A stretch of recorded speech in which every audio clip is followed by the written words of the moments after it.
Yun! What's up mga boss? Long time no vlog. Kakatid ko lang ng mga anak ko sa school. Karamihan sa inyo nagtataka ko bakit hindi na ako nagbablog. Syempre busy tayo sa pagiging house husband or house daddy. Maraming nagsasabi dyan na masarap ang buhay sa bahay lang. So, walang trabaho. Syempre, kain tulog lang. Pero di nila alam behind that is mahirap. Masarap maging taong bahay in the sense na naalagaan ko yung mga anak ko, pamilya ko, asawa ko, napagluluto ko sila, which is dati di ako marunong magluto. Na susubaybayan ko yung paglaki ng anak ko, lalo na yung bunso ko. Naging mas close kami.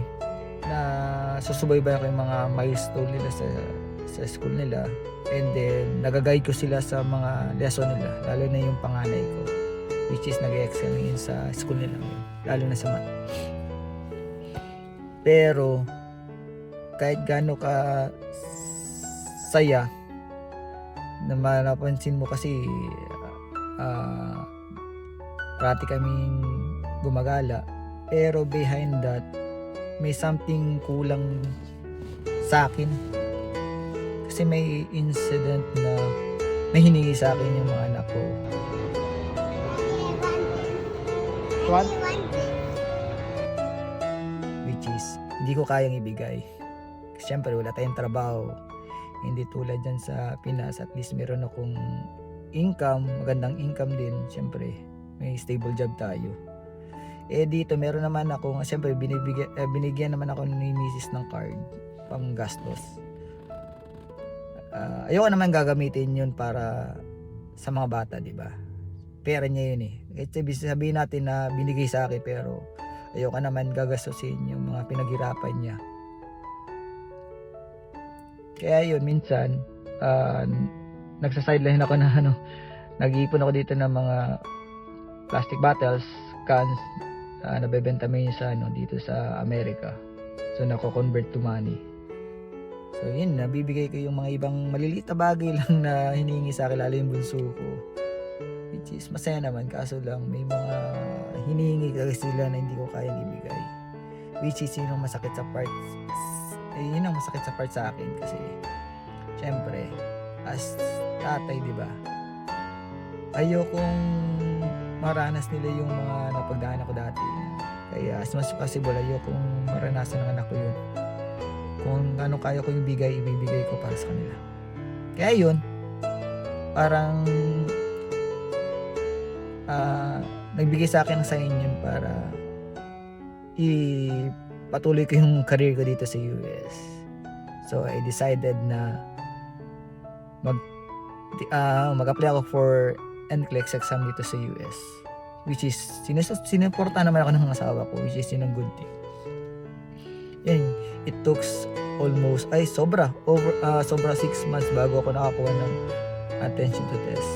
Pero prior na hinihintay ko yung attention to test ko, nag-start na ako nagbasa-basa, and then thank you kay Tita Rita, at least binili niya ako ng Sanders book na for review to NCLEX, and then binigyan niya pa ako ng iPad, which is napakabait ni Tita.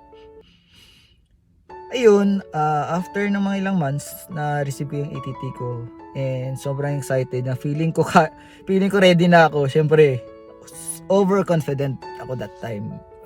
Kala ko pwede na yun, nakabasa na ako. And then meron akong hospital experience. So ginisip ko, baka kaya ko naman tong exam na to. Kaya pagdating ng attention to test that time, hindi masyado ako todo to study, kasi after attention to test, nag-book agad ako ng exam date after a month. Yun, nakabilis. So yun, nagtayo ng exam, and then eventually I failed. Ayun, andun yung frustration ko sa buhay ko. Siyempre, iniisip ko na kinasyon ko sarili ko na kaya ko pa ba Siyempre, nagkakaedad na tayo, baka isip ko baka sign of aging na to. Hindi na masyadong, ang utak ko hindi na masyado sharp. Pero, di ako hinayaan na ma-depress. Siyempre, optimistic tayo na tao. May faith tayo kay God, di ba? Never ko question si God kung bakit, why. Never ko gi-question yun.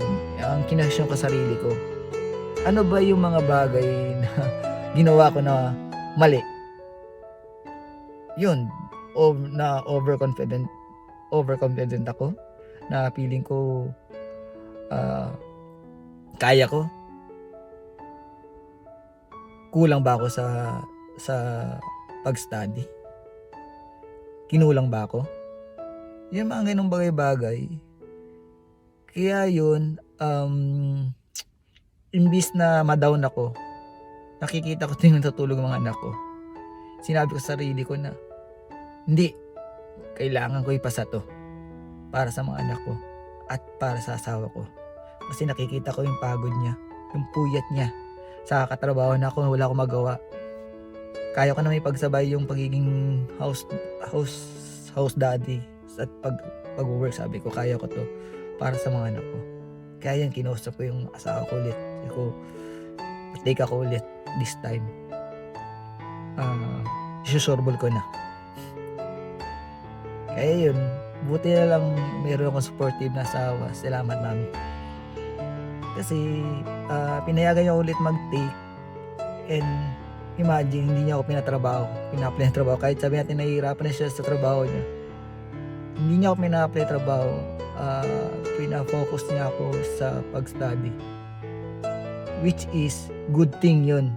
Kasi kung nagkaroon ako trabaho, sigurado mahirap ipagsabay ang pag-study. Kasi hindi basta-basta ang NCLEX. Kailangan mo talaga mag-study lahat. Back to zero ako. So, nag-back to zero talaga ako that time. Nag-trace ba ko yung mga past ko na ginawa. Kaya napansin nyo, nag-stop ako nag-vlog. Yung mga reels, si Mrs. na gumagawa nun.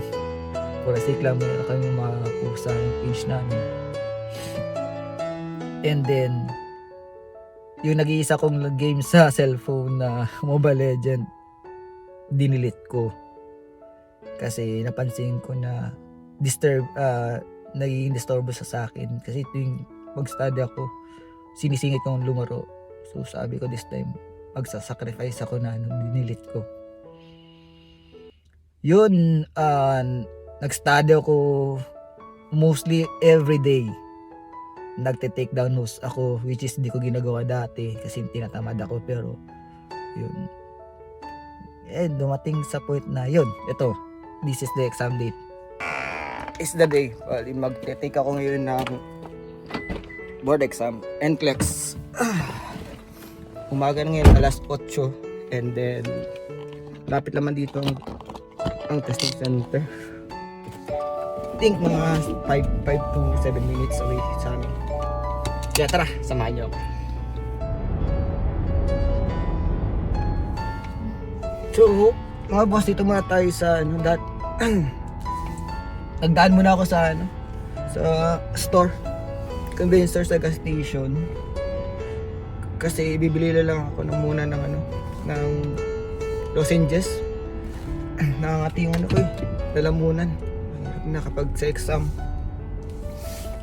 magkati baka mag-trigger yung cough. And then magbili na rin ako ng chocolate para pa mag-break kung kaso na ma-drain, at least may makain. Sige.